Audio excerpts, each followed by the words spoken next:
O Senhor esteja convosco. Ele está no meio de nós. Proclamação do Evangelho de Jesus Cristo segundo João. Glória a vós, Senhor. Naquele tempo, disse Jesus aos seus discípulos: Tenho ainda muitas coisas a dizer-vos, mas não sois capazes de as compreender agora. Quando, porém, vier o Espírito da verdade, ele vos conduzirá à plena verdade, pois ele não falará por si mesmo, mas dirá tudo o que tiver ouvido, e até as coisas futuras vos anunciará. Ele me glorificará, porque receberá do que é meu, e vô-lo anunciará. Tudo o que o Pai possui é meu, por isso disse que o que ele receberá e vos anunciará é meu. Palavra da salvação. Glória a vós, Senhor. Ave Maria, cheia de graça, o Senhor é convosco. Bendita sois vós entre as mulheres, e bendito é o fruto do vosso ventre, Jesus. Santa Maria, Mãe de Deus, rogai por nós, pecadores, agora e na hora de nossa morte. Amém.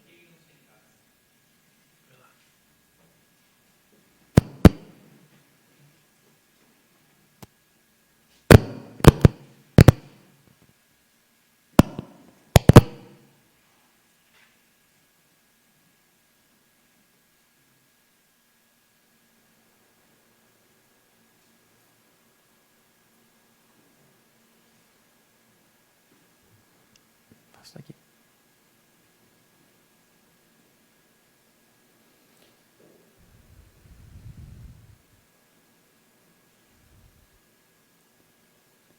Queridos amigos, queiram sentar-se.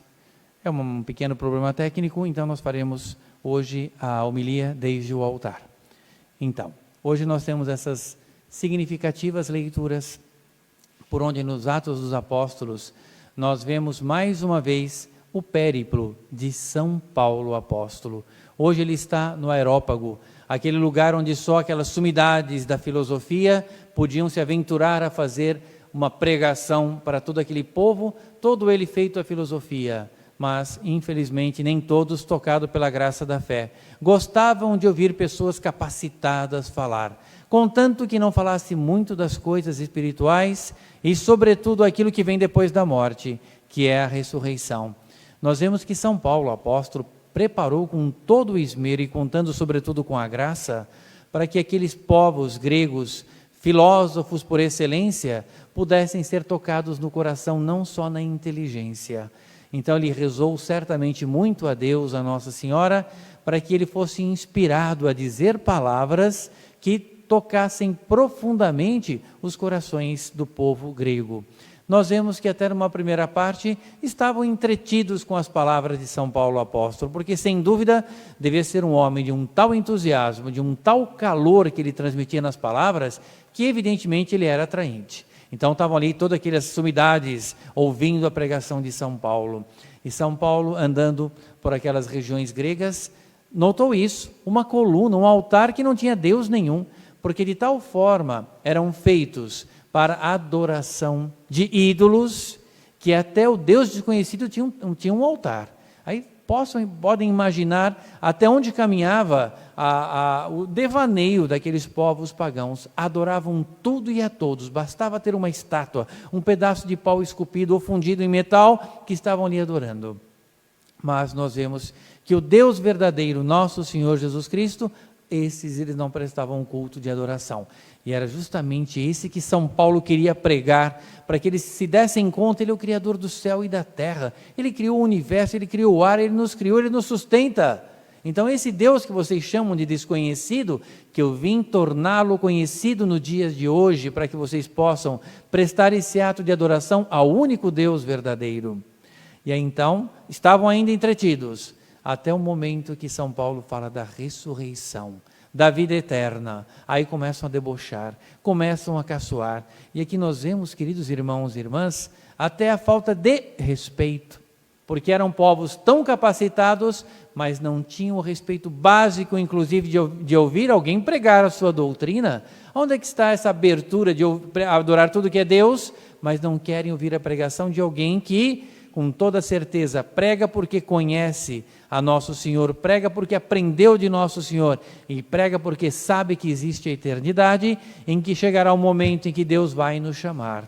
Vamos prestar conta de todos os nossos atos aqui na terra e receberemos 2 destinos: o céu ou o inferno. Aqueles que foram tementes a Deus, fugiram do pecado, se tiveram a infelicidade de cair, se arrependeram, confessaram-se, e esses terão o prêmio eterno. E aqueles que viveram totalmente afastados de Deus, afastados dos mandamentos, afastados de tudo aquilo que poderia fazer um bem à alma, e sabendo que aquilo existia, o que vai acontecer? As chamas eternas.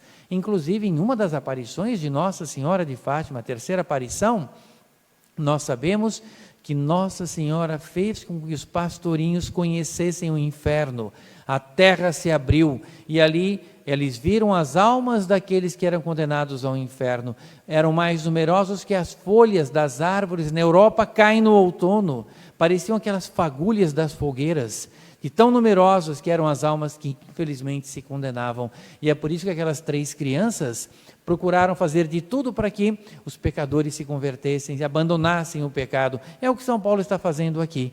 Mas nós vemos que aparentemente o que acontece? A pregação foi em vão? Claro que não. Por quê? Porque no meio daquela gente que saiu fechados para a graça, com os corações empedernidos, o que aconteceu? Estava lá um São Dionísio Areopagita, então um santo de primeira grandeza. Só por isso já valeu a pena a pregação de São Paulo, e ele tem muito presente isso. E nós vemos que, dando continuidade à liturgia, no Evangelho de hoje, para concluirmos, que belo Evangelho de São João, é o Evangelho do amor, é o Evangelho que bem representa a águia, que é um Evangelho que voa, aquele Evangelho que faz com que nós tenhamos as vistas e os corações altos para as coisas do céu.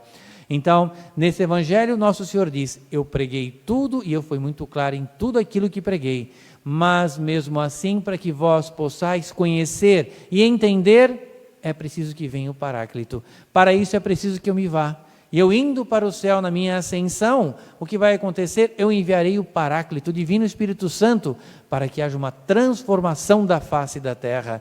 E vós, de temerosos, covardes, e tantas coisas mais que nós podemos dizer dos apóstolos antes de Pentecostes, com a ação do Divino Espírito Santo, passando por Maria Santíssima, saíram homens transformados, homens santificados pela ação do Espírito Santo e se tornaram grandes pregadores na face da terra. Queridos irmãos e irmãs, o que Deus deseja e pede para nós hoje nessa Santa Missa, será que também Ele não diz: meus filhos, minhas filhas, minha mãe foi a mensageira da mais importante mensagem do século XX, que adentra século XXI, e ela pede que haja uma profunda conversão, ela pede que haja uma transformação dos nossos corações, para que dessa forma, aqueles que atenderam o pedido de Nossa Senhora possam também receber o Paráclito, para que haja uma transformação nossa e da face da terra. Então vamos pedir hoje nesta Santa Missa, aqui sobre o altar, que os nossos anjos da guarda tragam os nossos pedidos, tragam as nossas intenções. Senhor, eu sou débil, eu sou fraca, eu sou tantas coisas que o Senhor bem conhece e vossa mãe também conhece, mas eu quero me colocar em vossas mãos. Eu quero ser um instrumento dócil e flexível para a nova evangelização do mundo, porque assim como São Paulo foi pregar para aqueles gregos pagãos, o mundo está precisando de uma nova pregação, porque se afastaram totalmente do Deus que se transformou aí fora como desconhecido. E nós temos a graça de conhecer o Deus verdadeiro que é nosso Senhor Jesus Cristo. E a Mãe Santíssima desse Deus que nós devemos ter toda admiração e veneração.